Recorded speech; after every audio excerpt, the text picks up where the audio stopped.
Coach Nick Saban. Yeah, Coach. Coach, you ever get fired? Yeah, I talked to you about that. I got fired when I was a defensive back coach at Ohio State.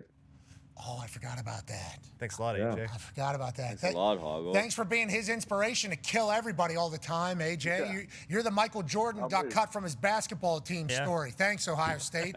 You created an Well, I outfit. actually love Ohio State. I mean, I've always liked Ohio State. I loved it when I coached there. It's a great institution. So Okay. it was my fault I got fired. I can't blame anybody else for that. But one comment I have to make, because I sat here and listened to Mario Cristobal, all right, who I love as a coach, being our offensive line coach, great enthusiasm. This guy is the best salesman in the history of ball. I mean, he's a great recruiter, but if he ever gets fired, he'll be the best used car salesman in South Florida. I guarantee. Yeah, he's always trying to convince me that the ACC is better than the SEC. The SEC has 9 teams in the top 25. That's all I know. It's a deep conference. It just is. Now, I know that the Big Ten is a really good conference and getting better when it comes to depth, but really good at the top with, Ohio State and Oregon. And so, but anyway, it is what it is. But he's never going to convince me, never going to convince me that the ACC is better than the SEC. All right. Well, Miami ACC school ended up in the national championship against Big Ten schools. So I assume he could always just throw that in your face and say who lasted longer, the ACC did. Let's talk about the SEC. You were on here to represent the SEC. So thank you for taking that role and running with it immediately upon getting on air. Georgia, highest ranked SEC school. Obviously, Texas is also ranked up there. You have Texas A&M, Ole Miss, Oklahoma, LSU, a plethora of SEC schools ranked after you kind of get out of the top 5 there. Your thoughts on where the SEC is kind of viewed right now and how this season's going to go? And is Kirby legitimately the hope for the SEC to kind of get college football title and crown back to the South? Right. Well, I talked Kirby and Sark both, and I think both those guys have really, really good teams. And I think they're probably the 2 teams that, at least on paper, looking at the season, probably have the best chance to be successful and maybe go a long way in the playoffs. I think there's other teams that definitely can challenge them. You mentioned them, including Alabama, who has a lot of unknowns and may be able to sneak up on people a little bit this year under the radar. But I like Georgia's team. And, what I've noticed about, this new era of college football with lots of transfers and changing rosters, the people that can keep their players, and they have an aging team. Like Georgia had a very young team last year. They're going to be an older team this year. I think Texas is going to be a little bit more mature as a team this year, and I think that gives you a huge advantage. Indiana last year was a very mature team when it comes to age, experience of players. That matters. When you got 23 and 24-year-old guys playing, it's a lot different than 18 and 19. 5 for 5 happening. So there is potentially going to continue to be 23 and 24-year-olds because your clock starts at 19 the latest. So 24, seemingly the oldest you can be going forward. There will be some exceptions going forward, we assume, but 24 should be the oldest. But there was 25, 26. Remember, there was a long time. 28-year-olds. The COVID years really gave some leniency, it felt like, in the courts where people could continue to play, especially if they're making money. Feels like we're getting a handle of it while injunctions are happening all over the place. Let's continue to talk on the field. Go ahead, AJ, for Coach.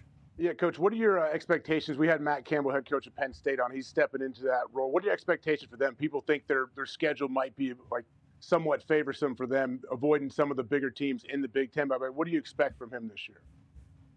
Well, I think Matt Campbell's a really good coach. I think Penn State is an outstanding job. It's so difficult, and I don't think fans understand this sometimes. They say we got a lot of new players in the portal, and they talk about all the players that they got, but they lost that many players too. Like Lane says, everybody says we got 53 new players at LSU. Well, but we lost 53 players too. That's the only way we get the other 53. So you never really know exactly, how good a team's going to be in transition. And if you're fortunate, which, Kirk Cignetti probably did the best job of anybody in transition in bringing players with him that had a significant impact and building on the players that he had there. And I think Matt Campbell has an opportunity to do the same thing at Penn State. maybe not as immediate, but I do think he's a very good coach, and I think he'll do a good job there. Expectations, I mean, to me, expectations are useless in the coaching profession. I mean, everybody thinks that I have to meet expectations. I always coached like I had to meet my expectation. My expectation was we want to win every game, be the best team we can be, and get everybody on the team playing as well as I can. I didn't give a damn about what some guy running around in his mom's basement in his underwear thought about what kind of team we had or what kind of team we should have. So I think expectations. Feinbaum wasn't wearing underwear in the basement. Okay, that is that not guy too. okay. Even if he's wearing pants as well. I appreciate you saying the expectations on yourself should obviously be much higher than outside. But at Penn State, Matt Campbell is going to be expected to win. I mean, that's why they fired a coach 5 weeks into the season or 6 weeks into the season, whatever the case is. That's big ball these days. It's big business as well. Last question, obviously, as we will transition to a digital college football showcase with Coach Saban as we return back to the Little League World Series in about 2 minutes or so. Let's go down to Alabama. Go ahead, Con, man. Yeah, Coach, always a pleasure. You look fantastic. But Alabama has this quarterback competition going on. Is that tough for a team having that competition happening, or does the team kind of know early on who's it going to be? And also, if you just want to announce who the starting quarterback for Alabama is this year, feel free to do that. Yeah, I don't really know who's the starter's going to be. I think both guys are probably pretty capable. They're a little different. Keelan Russell's a little bit more athletic, can run it. He's a good passer, though. I don't know where his decision-making and development is relative to the staff. The other guy, Mac, has a little more experience.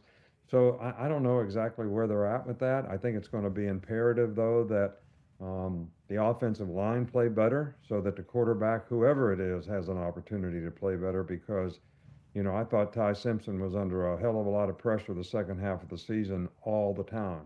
And their ability to run the ball and stand favorable down the distance is going to have something to do with that as well. But I do not know who the starting quarterback's going to be. And I have watched, some of the tape, and I've been very impressed with both guys. They're different. And Keelan is more of a playmaker because of his legs, but that's up to, coach. Well, for the first time since St. Nick arrived down there in Tuscaloosa, they aren't ranked in the top 10. Crazy. A lot of pressure. We wrap up here and continue digitally as Washington will take on Texas in the Little League World Series. Big Ten versus the SEC. And Coach Saban will be joining us yet again all season long on Friday. Yeah! Appreciate you, Coach. Thank you for that. I enjoyed this. This is fun for me, man. You guys are my favorite. I'd hire if I got a coaching job, I'd hire every one of you guys to coach something. I don't know what, but I'd hire you to coach something. Yes, okay, that was a great way to end it. Let's go. Oh, that, Coach. I accept. Unbelievable. I'll be the OC. Okay, he'll sell a Ferrari. I'll call plays. Yeah, whatever you need him to do. If you need somebody to pick up your America's Best, I think we got guys that can do that. Go. We got guys that can keep track of all of Start that. a farm of it. Yeah, whatever you need. Till the land. We got John Deere's waiting to get you some more America's Best. That's my favorite thing is you are, deep down, West Virginia football. Mm-hmm. Greatest coach of all time, obviously, whenever it comes to college football. Nobody disputes that. But deep down, okay, and this owner of the Nashville Predators and obviously everything else, super genius, West Virginia football guy. Just read down it. Yeah, Predators need that. They suck. I feel like the Mountaineers now. They're great.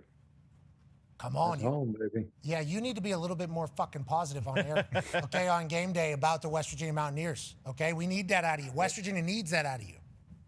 Well, I look at it this way. They need to do something to make me be positive. Okay. Okay. Earning, obviously, is something in this world. Okay. That right there is the tight end that he's talking about. 14 is not a wide receiver. He's tight end. Defense, obviously, athletes everywhere. Everybody in college sports, whenever Lane Kiffin could potentially head to LSU, was saying to me, hey, he needs to go down there. Okay. There's just 5 stars everywhere. And literally, he was greeted by the best offensive lineman and the best defensive lineman in the country whenever he got down there to LSU. Mm-hmm. And then obviously with the transfer portal, he's able to really score through there because he has a resume of success, explosive plays, primetime stuff, and everything like that. And they have money down there. They obviously are a big, big part of NIL in the college football space, which is why allegedly Lane also picked them over anywhere else. So they should have success. Sam Levitt could spin it. Oh, yeah. Lane Kiffin's going to be able to draw it up. I love that your messaging is, hey, can you guys please just, like, if we don't win by 50, can we be a little bit happier about this entire thing? Because all they want to say is, hey, oh. You know, hey, Pat, I used to tell them too, they'd leave. You know, the stadium would be half empty before the game was over. I said, you want the players to play for 60 minutes? You all need to keep your ass in the stands for 60 minutes. But I will say this, and I told Lane this, and I think I probably told you this before too. You know, Belichick used to make us do all kind of crazy projects when I was at the Cleveland Browns. And he made us say, where are the most players, what state do the most players in the NFL come from? And it was California, Texas, you know, there was a lot of different, Florida. But then he said, I want to know where they come from per capita. What state has the most players per capita? And it was Louisiana. And that's the reason I took the job. And I'm going to tell you what, it was right. There was 15 to 18 really, really good football players that you could get out of Louisiana every year. And you got a good enough national reputation to recruit some really good players from other places. And that was about the easiest place I ever had to recruit to. Got a great uniform. Yeah. Mock the Tiger, he's back on the sideline. I want to hear him roar, you know. Governor Jeff Landry wants to hear that Tiger roar, you know, hit the cage. You let that thing roar a little bit, you know. That's what he wants to hear, yeah.